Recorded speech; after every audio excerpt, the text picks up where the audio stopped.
milkiin waafaqoon jirtu wajjin galmaffaa gadaa nurtii lolarraa iftu yoomiyyuu hawwiin keenya galma geessi malee naftu galma geessi malee naftu. Ayyee dhaggeeffattoota keenya akka mooltan har'a keessummaa tokko qabadhee dhiyaadheera. Mee waan amma Oromiyaa keessatti adeemaa jiruu fi waan biyya alaatti dhimma Oromoo wal qabatee adeemaa jiru kan laalchisee obbo Aliyyi Galatoo waliin marii gochuufan jira. Inni hordofaan jedha. Obbo Aliyyi gara istuudiyoo keenya baga nagaan dhuftan. Maaltu deemaa jira obbo Aliyyi naannoo Oromiyaatiin kan wal qabate biyya alaas biyya keessa sila Oromoo iddoo hundumaa jira amma maal wanti deemaa jiru kun? Wanti deemaa jiru miidhama uummata Oromoo irra ga'utu babal'atee deemaa guyyaa addaaf kaleessa guyyaa adiin namoonni hedduun akka mootummaan ajjeefaman himamaa. Kun ammoo hedduu nama ala jiru kana hedduu akka rifachiiseeruu fi namoonni ala jiran kun ammoo maal goona jedhanii ulee adda addaatitti akka marii irra jiran namoonni gariin ammoo waan akka feesbuukii irratti akka barreessanii fi miidiyaa adda addaa irratti akka dubbatan akkasuma miidiyoota biyya alaa kanneen illee akka isaan waan kana riippoortii godhan dhiibbaa adda addaa akka godhan dhageenyaa kanumatu deemaa jechuudha.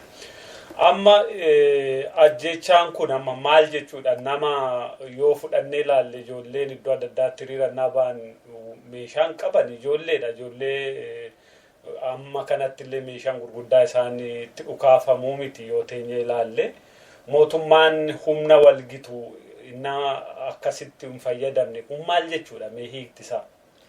Hiikaan isaa waan ati diina taateef warra ati guddiftee jaalattu waan ati silaa halkaniinillee eebjuu keessallee ati itti bu'uu hin dandeenye beekaan si'afu ajjeesan. Yeroo si'afu ajjeesan waan lama godhan. Tokko akka namni hedduun rifateeti waan amma dalagaaru kanarraa deebi'u sodaachisuuf. Karaa biraatiin ammoo humna qaban kanallee itti agarsiisuuf. Warra biraa ammoo dallalaniiti akka isaan mootummaa kana reeban godhaniiti yoo isaan reeban isaantu reebe jedhanii akkuma baratan sana akka terroristi maali jedhanii maqaa adda addaatti baasan kana itti baasanii hidhuu fi miidhuuf waan kanneen godhan jechuudha. Yeroo ammaa tarkaanfii fudhatamu kun mootummaan inni jalqaba akkuma itti sodaachisu waan adda addaati. Gama kaaniin wanti mootummaa gara sanatti dhiibee akka inni tarkaanfii fudhachiisee hin jira kan jedhu ilaalcha qabdaa? Kana beekaan godhan amma kun isaanii baay'ee laafa. Isaanii yeroo adda addaa waan adda addaa akkuma eksperimentii nama laaboraatoorii waa hojjetu waan adda addaa baasaniiti teestii godhan. Oromoon akkamitti dhagahamaa dubbataa laata lolaa hagam dubbachuu danda'a eentu keessaa dubbataa magaalaa kamturraa keessaa bahuu danda'a barata abbaa moo qotee bulaa abbaa moo warra daldalu abbaa moo warra walii hojjennu waa dubbatamu maaltu ta'a waan jedhu kanneen yeroo adda addaa akkuma nama laaboraatoorii seenee waa adda addaa hojjetuutitti waan tokko godhanii ka'anii itti ilaalan. Haala dhalate kana keessatti wanti godhani tokkoffaa waan kana yoo arganiin booda akkana deemaa raa'ee amma fakkeenyaaf waan amma dhalate kana wanti isaan godhan tokko nama ajjeesan. Ulee adda addaatiin nama ajjeesanii achi keessaa namoota jajjaba'aa waa ta'uu danda'an jedhanii bikkan ka adda waa hojjetaa miti ka qara attamii hiina yookiin akkamii ajjeefna jedhanillee waan kana hidhanii mana hidhaatti guuranii ajjeesullee malanii warra qabeenya qabanillee warra shakkan qabeenya isaaniillee waa akkanaatis sababanii irraa fudhachuun hin jira. Ka biraa wanti isaan godhan warra amma waliin hojjetan warra akka OPDO iyyuu warra ari'uu barbaadan waan kana sababaniit isintu kakaaseef isintu akkana godhaniit OPDO keessallee akka isaan wal shakkan akka isaan fuulaa wal keessa garagalanii akka isaan wal dhaban akka isaan biiziitan akka tiraafikii biyya faranjii kan argitee tiraafikii uumu Oromootti akka inni diina san argee wanna hin jenne OPDO keessatti illee rakkoo uumu cinaa kaaniin ammoo mootummaan Ameerikaa irra namni waan biyya seeneeruu fi dimokiraasiin biyya keenya waan jiruuf yuunivarsiitii mararraayyuu namni yaa'ee kunoo waan barbaade mormachuu danda'a akkuma Ameerikaa san ilaalcha jedhan waan akkasiillee yaaluu isaanii hin oolu. Karaa biraatiin ammoo bakka dhukaasni maaliin jirutti terroristiin hin jira jedhaniiti horii ittiin kadhachuuf hiree guddaa isaaniif. Kunoo akkana nu jeeqanii akkana nu godhanii namni kunoo waan amma qabu ofii nama ajjeesan kanallee akka waan namni Oromoo achitti wal ajjeesallee fakkeessuu hin mala warra ajaa'ibaati. Kan biraa wanti isaan godhan jidduu karaa kana seenanii warra akka dhaabaa akka ABO kana isaantu akkana godhaaraa waa akkanaatti deemaaraa shororkootota akkana ta'aaraa warra Somaaleetti akkana ta'aaraa jedhanii gara sittillee harkisuu mala. Maaliif isaan hiree dhalatu kana keessa horii ittiin kadhatan. Horiin guddaa irraa argama jechuun jeequmsa kanarra. Kan biraa wanti mootummaan godhu isaan keessaallee baheet namni warra waan kana balleesse seera dhiyeessinaa jedhanii akka waa seera wayii qabanii argitee akka waa nama waa balleesse seera dhiyeessanii armaan dura adabanii haala akkasiillee dhimma bahuu hin danda'ani. Kan biraa nama sossodaatu Oromoo keessaa nama sossodaatu nama yoo waan xiqqoollee kennaniif dafee yaada jijjiirachuu danda'u ufi qabanii miidiyaa isaanii TV isaaniitiif reediyoo isaanii irratti akka dubbateeti isaan kana akka shakkan argitee namoo amma qara hiriira waliin baatu akka ati shakkitu akka bakka lama sadii adda cabdu waan akkasiillee yaalan nama si keessaa fuudhanii TV irra baasanii wanti baaruuf kana amma mootummaa waan jedhe kana wanna gooneerraa jedhan yoo hatta waan adda addaa yaalanii dadhabanillee akka waa uummata Oromoo ka hiriira bahe kana dhagayaniiti waan kana marii bulfatanii yookiin ammoo dhiisanii qabbaneessanii manatti deebisuu illee hin danda'an. Beekoo eenyufatu nu jeequu danda'a eenyu kan waa godhu dadhabbii ofiitiif jabeenya Oromoo illee argan kana keessa arganiiti yeroo biraatiif bulfatan akkuma dubbii Oromoo kana bulfataniiti warra kaawwan suuta jedhanii yeroo itti fudhatanii keessaa luqqisan jechuudha. Jarri waan hedduu godha. Uummanni Oromoo ammoo wanti namatti tolu takkaffaa dhaamsi amma biyya keessa deemaa jiru wanti namatti tolu hulee maraayyuu wanti Oromoo nu galchaa jedhee namni magaalaa maratti yuunivarsiitii maratti laagaa tokko hatta gaafimmaa isaan gaafataniif dhaadannoo isaan jedhanillee kun Amboo Naqamtee Baalee Haromaayaaf hulee maraayyuu gaafiin gaafatamtu wal fakkaatu gaafii Oromoo ta wal fakkaatu kana gaafachuu isaanii gatiin magaalota mara kafalaaran amma nabseen namaa sun ba'uun kun gatii waan kanaa jechuudha. Gatiin hulee mara kafalamuun kun namni yaa'ee nama 25 moo meeqa jedhanii kan dubbatan dhagaa namni 25 waan guddaa biyya faranjii namni hagasii yaanaan mootummaan jissa. Namni hagasii yaa'eeti hamilee uummata Oromootiif illee gaarii maaliif waa godhuyyuu hin dandeenya waan kenna mormachuu hin dandeenya gatii isaallee qaalii yoo ta'e waa mormannee waan kenna godhachuu hin dandeenya jedheeti namni akkasii wal gurmeessee bayuun waan guddaa tokko waan kanarraa namni waa hedduu barachuu hin danda'a. Uummanni Oromoo laagaa tokkoon bakka maraa ka'eeti waan wal fakkaatu tokko yoo gaafate nama haga wayisi keessaa ajjeesan malee homaa si godhuu hin danda'an. Kanaaf hedduu waan namatti tolaati ammoo wanti tokkitti aan irraa yaaddamu yeroo akkana baatu dadhabbii isaaniitiif jabeenya mootummaa amma jiruu kanallee yeroo barattu kan keellee akkasuma baratan. Kanaaf yeroo akkana bayan maal fagoona maal arganna eessa dhaabsifna wama hiriira baatu kana eessa dhaabsifna maal gaafanna eenyuun gaafanna eenyu waa gaafatanne.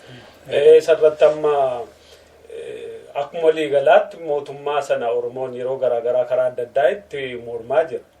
Amma immoo yoo ilaallu gaaffii waa'een Finfinnee sinnaa ka'u jira. Yeroo garaagaraatti gaafatan immoo yeroo ajjeefaman jira. Isumayyuu amma eenyuun maal gaafatu? Oonni maal jedhe dhaabu? Maal ilaalta amma waan deemaa jirurraa? Annaan galuu beektaa mootummaan kun qarallee si'i miti qachika. Qawween dhufeeti sirra jira. Qawwee maan irra jirallee. Ati jaalattee jibbite akka nama sadaqaa fudhatuuti waa inni jaalatu. Waa inni sii kennu malee wanti biraa wanti jaalala mirga kiyyaa haqa kiyyaa jettee mootummaa kanarraa argattu hin jiru. wanti inni sii kennu martuu waa isa miidhuu hin dandeenye. Ati waan kan kee ka argachuu dandeettu mirga kiyya ka jechuun ani takkaffaa yoo mootummaa namni martuu qixa ija tokko laalu wayi mootummaa akkasii jiraate. Mootummaan akkasii hin jiru jiraatee illee hin beeku biyya san keessatti. Mootummaan kun kan warra dhufeeti aangoorra jiruuti. Seera isaaniitti ama biyya kanatti seerri ka mootummaatillee ka ummataati. Ka biyya keenya akka dhageetti waan biyya sanillee hedduun beeku maali jedhani higga mangisti moo maali jedhani higga mootummaatu ummata irra seera qaba malee ummanni seera wayituu hin qabu mootummaa irratti. Mootummaa kana ummata akka gaafachuu hin dandeettu. Mootummaan ammoo waan barbaade si gaafachuu hin dandeettu. Ummatatu qabeenya akkuma loowwanii akkuma kun mana nama horatu argitee akkasuma akka qabeenya ofiitti mootummaan isaa barbaade abbaa barbaade kaan hidhee kaan waa kennee kaan waa ijaaree kaan barsiisee kaan hojii ari'ee kaan hojii kenneefit akkuma nama kun loo horatuutti akkasii horata jechuudha. Kana mootummaan jedhamu akka biyya amma keessa jiru kanatti mootummaa ka jedhamu ka seeraan achi taa'e ka seera ati buusuu dandeettu ka seera inniniif ati waliigaltanii akka kontiraata kun balleessaa miti kun mirgaan kee kun dirqamaan kee jettee akkasii waliigaltee barreeffattee kaayatteettu sani yoo inni balleesse atillee adabuu ni dandeettu yoo atillee balleessite innillee si adabuu yoo danda'e callaa mootummaa ta'a yookaan namni waa uf sobuuf hin qabu. Kun amma mootummaa miti.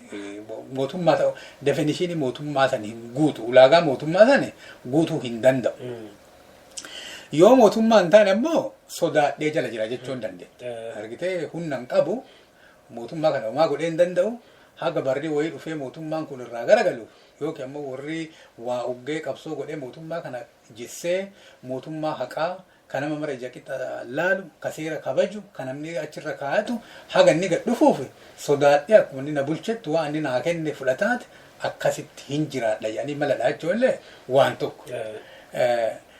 Kaatee mootummaa kana waa irraa gaafachuun gaarii waa akkasii sababdee ammoo hiriira baaftee uummataa wal arguullee akkuma nama cidhamaa argite akkasitti uummataa wal arguufillee gaariima mootummaa kana sababdee mootummaa wanta akka wanti inni sii godhu hin jiru.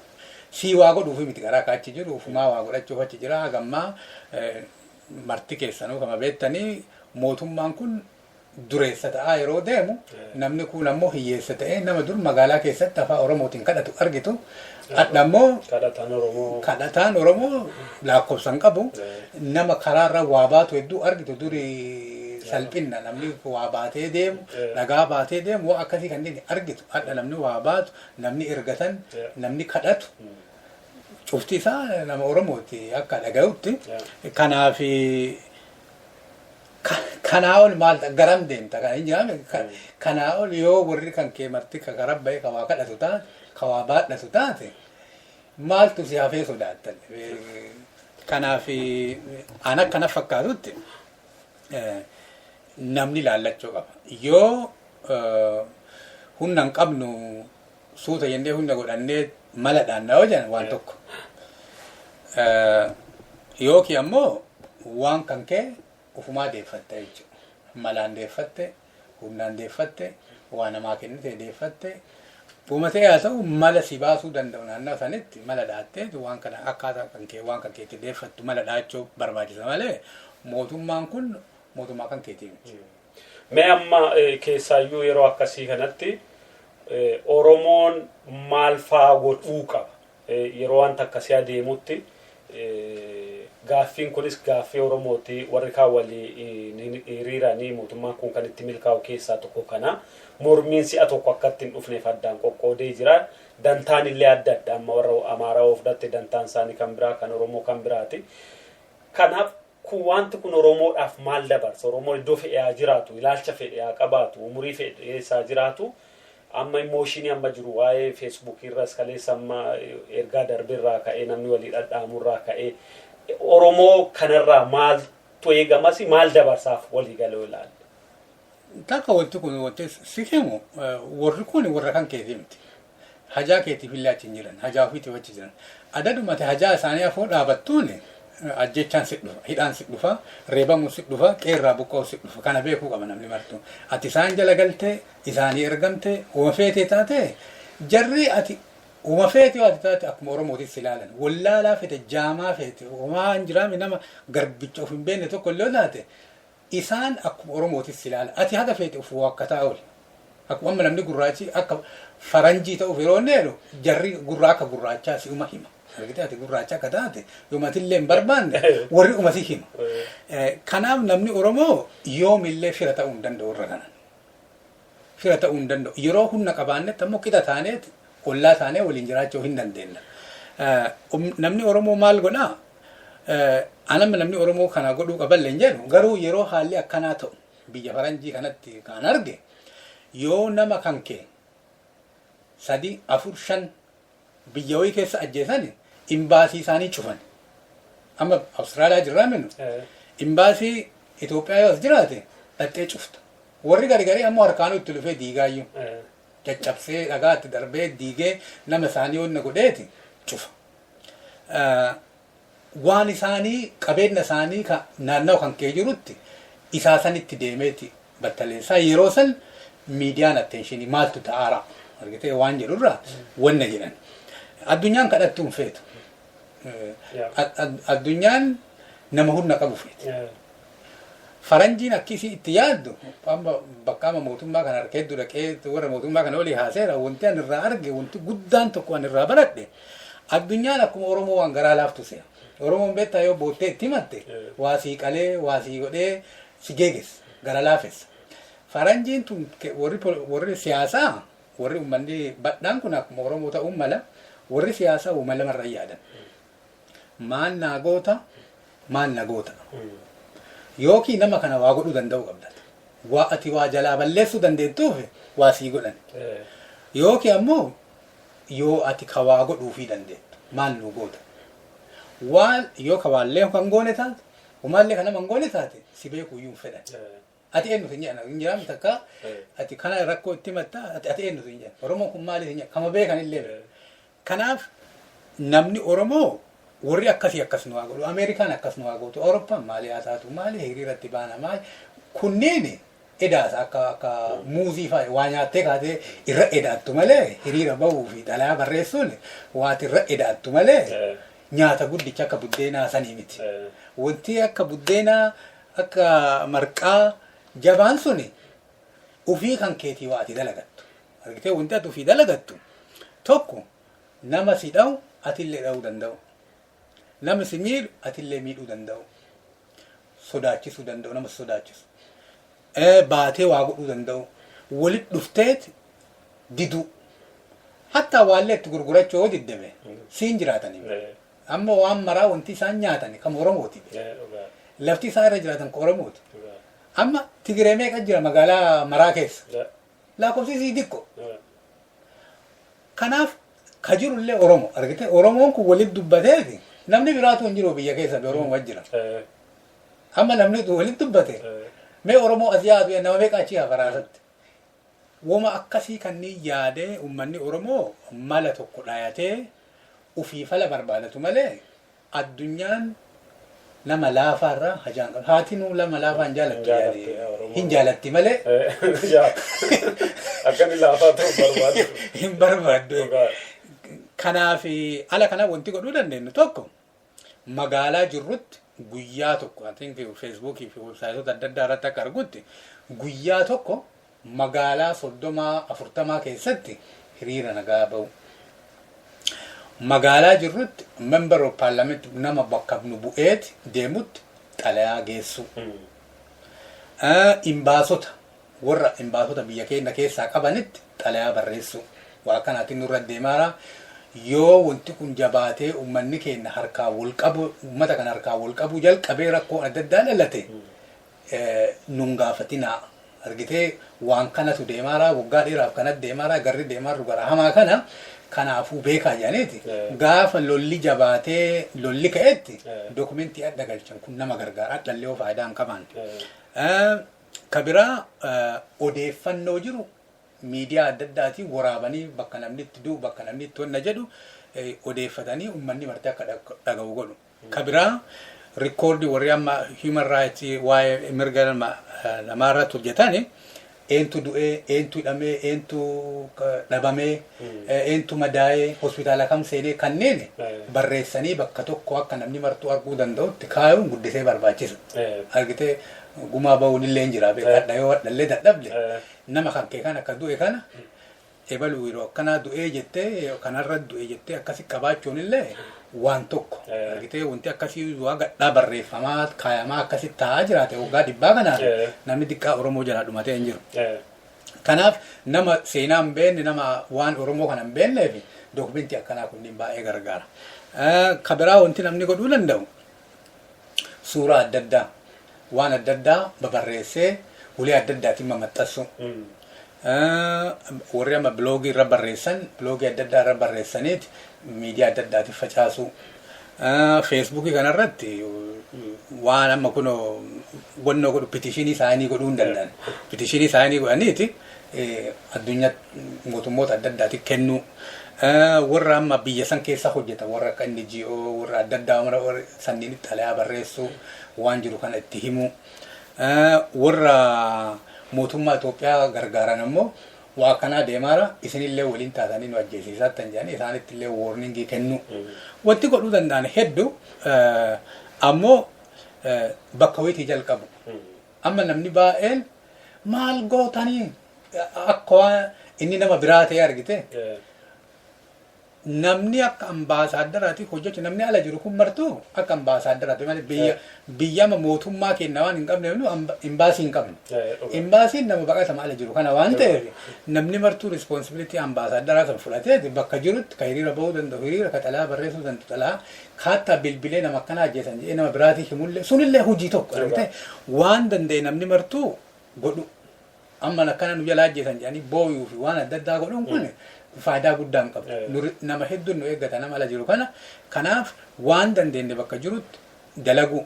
Kun ammoo wanti godhamuudhaan loojistik waan amma horii haga yoo walitti qabaneeti warra biyyaati amma namni jalaa du'u kana nama madaa'u kana argitee nama beekanii horii erganii akka isaan yaalamuu danda'an akka nama ajjeesan kana namni awwaalachuu danda'u warra maatiin jalaa du'e ji'a tokkoof illee ta'u lamaallee ta'u waan isaan ittiin jiraatan akka godhuufi danda'an warra maatiin jalaa hidhame kanneen akkaataa isaan karaa tiraanspoortii waan adda addaa ittiin deeman telefoona chaarjii ittiin godhatanii nama ittiin bilbilan waan adda addaa horii haga danda'an nama beekanitti kennaniiti jala jalaan silaa qajeela erguun baay'ee rakkisa jala jalaan akka horii illee magaalaa walitti qabaniiti isaanitti ergan yoo godhan faayidaa guddaa qaba. Hedduu gaariidha dhugaa yaada baay'ee bilchaataadha kan dhiyaate.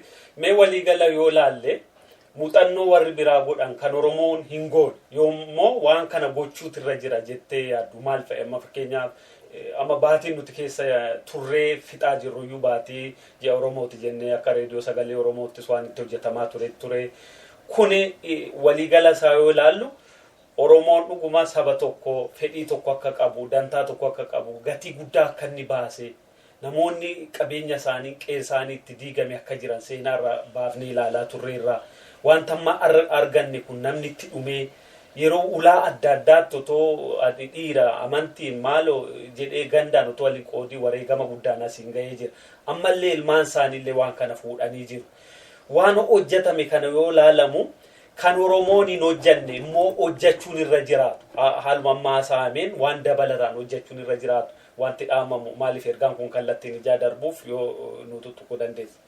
Waan argurraa ala kana jechoo waan biyya deemaa waan dhaga'urraa malee waan biraa wanti an beeku hin jiru Oromoon hennaa maraa yeroo namni isa waa godhu ka'a. Yoo namni waasi godhee kakaatu taate kubbaan si harka hin jirtu. Warra amma fakkeenyaaf waan Finfinnee kana fudhatte Finfinnee lafarraa isin buqqifnaa jedhanii jennaan uummanni ka'uun kun yoo jarri kun ka'ee lakki dhiifnee irraa wayyaane namni kun ni battata. Inni. Kanaaf haa diqqaattu haa guddattu namni yaada ofii irraa ka'u namni yaada isaa sana harkaan balleessuu hin danda'u. Yoo yaada namaatiin yoo namni si arrabseef kakaatu taate namni si ajjeeseef kakaatu taate rakkinni inni qabu kubbaan warra harka waan jirtuuf jarri laaleeti yoo kabaasuuf taate kan baamne taate laaleeti dhaabuu danda'a. Si harkan jiru jechuudha. Jarri fedhuu dhiifama jechuun ni danda'a. Bahee miidiyaa irratti nama ajjeesuun kun qajeelaa miti kun ta'amuu hin qabu lamuu waan finfinnee waliin mari'annee goonaa waamana yoo jedhe nama meeqa waliin buusan.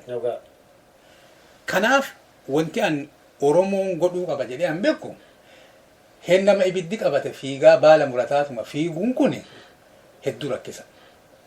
Kanaaf uummanni duraan itti qophaa'u qaba.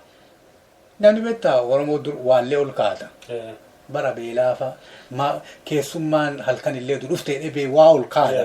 Hin yaada jechuun pilaana qaba jechuun dur baadiyyaattuu namni akkamitti yeroo 21st century kana keessatti namni haga namni biraa isa waa godhuuf eega. Kana jijjiiruu qaba waan amma Oromoo keessa. Lammaffaa Oromoon haga dhumatee hunniti isaa bututee caccabu eeguu hin qabu. Adaduma rakkoo ofirra tursiiftuun dandeettii ati rakkoo san keessaa baatu baay'ee xiqqaataa deema. Biyya hedduu keessatti ama biyya keenya kana burjina fudhatte uummanni baay'ee dadhabe. Maaliif waggaa dheeraa rakkoo irra waan turte amma kaappaasitii isaatu hin qabu jechuudha. Kanaaf humna dafaniiti humna qaban kanaan waan wayii godhuun guddisee barbaachisa. Humni isaa adaduma lafarraa si buqqisaniin adaduma hojii dhabduun adaduma maal ta'uun dandeettii ati nama biraa waa godhuu dandeettu gad xiqqaata. Kanaaf pilaana godhaniit yoohaan waan adda addaa godhuun guddisee barbaachisa. Kun miidiyaa dhimma ba'u. Miidiyaan dhimma ba'u. Oduun daddaftee amma warra ollaa kennaa yoo fudhatte amma Somaaliyaa yoo fudhatte namni gaala oofullee reediyoo harka qabatee deema. Odeeffannoon guddisee barbaachisa. Wama durii kaanaasaa namni gariin wama moggaa 15dhaa abdeetiin ta'u dafeef namni gariin. Kanaaf odeeffannoo jala deemee namni maaltu ta'amaaraa maaltu godhamaaraa jedheet odeeffannoon guddisee barbaachisa. Kun ammoo nama diina jala seenee diina waliin dhaabatu gorsuun yoo gorsuu didamuu mala adda addaatti dha'uun guddisee barbaachisa. Nama si ajjeesisisaaruufi nama du'aarullee ija tokko ilaaluun gaarii miti. Maaliif sunillee mul'ata yeroo garii garii. Kanaaf qe'ee ofii qulqulleessuun gaarii. Kun wanti ta'amuu qabu rakkoolee adda addaa rakkoo paayirooritii waan amma faranjiin jettu jira. Paayirooritiin kun rakkoo hedduu qabna manu ka dhuunfaa qabna ka warraa qabna ka naannoo kennaa qabna ka amantii qabna rakkoon keenya lakkoofsaan qabu. Kanaaf rakkoo kanallee kamiin duraan furraa jennee yaaduun guddisee barbaachisa. Rakkoon gadi gadiin akkuma maaster kii yookiin ammoo kaartaa nama taphatu jookarii yaani rakkoo takka yeroo furtu rakkoo hedduu sii fura rakkoon gariin. Kanaaf amma rakkoo tamiin keessaa furraanillee waan uummanni Oromoo itti yaaduu qabu. Rakkoon martuu ta'u furamuu qabdu haa ta'u rakkoo tamiin furra. Rakkoo tamiin furraa tanatti eda'ee wanti an jedhu rakkoon bilisummaa hagan dhufnetti rakkoo amantiillee hin furamu. Rakkoon naannoollee hin furamu. Rakkoo aadaallee hin furamu. Rakkoon qabeenyaallee hin furamu. Furtuu waan maraatu yoo atini humna qabaattee mootummaa kan kee ijaaratte qofa rakkoon kunniin martuu sirraa ka'uu danda'a. Yoo rakkoo amantiillee furte istee guyyaa biraa deebanii harkaa si dhooguu danda'a. Yoo ka ekonomiillee wanna jette deebee si jalaa wanna ta'uu danda'a. Kanaaf furmaanni isaa yoo bilisa taate callaa jechuudha. Obbo Alii Galatoo haala yeroo ammaa deemaa jiru irratti marii gadi fageenyaa fi yaada bilchaataa qabu waan nu kennitaniif hedduu sin galateeffanna. Dhaggeeffattoota keenya haaluma akkasiitiin waan jiru yeroo yeroon odeeffannoo walii dabarsina. Odeeffannoon humna guddaa ta'uu akkuma obbo Aliyyiin kaasan nama walitti fidaa namni waan isa miidhuuf isa miinillee adda baasee beekuudhaan waan hojjetullee kan beekatu odeeffannoo argateedha. Yeroo amma jirru immoo jaarraa odeeffannooti akkuma beekamu mata dureen marii keenya irraallee dhugaatti eenyutu eenyuun gaafata kan jedhullee namuu bakka jirutti wal gaafachuu qaba. Waan adeemaa jiru kanas wal gaafatee waliin mari'atee dantaa isaatti hidhuudhaan waliin tarkaanfachuu qaba kan jedhudha. Obbo Aliyyi hedduu galatoomaa isiniin jenna. Galatoomatilla. Bakoo gadaa keenya milkiin waan fakoo jirtu. Baatiin galma baagadaa nurtiin odaarraa ibtu. Yoomiyyuu hawwiin keenya galma geessi malee naftu. Galma geessi malee naftu. Gaafa tokko alli mijaawee alli milkawe, sabne milkawe. Kato ko alle mi jawe, artufenya sabne milkawe, sabne milkawe.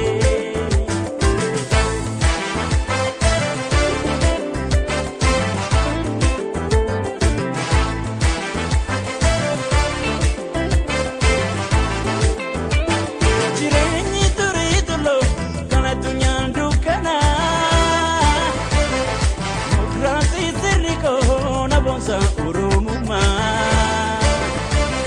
Ango gada satita Kora wali kenani Wal bulcha turani sabni ko urumuni Wabini gada gada Unda kuwa bidapata Usaba sadaka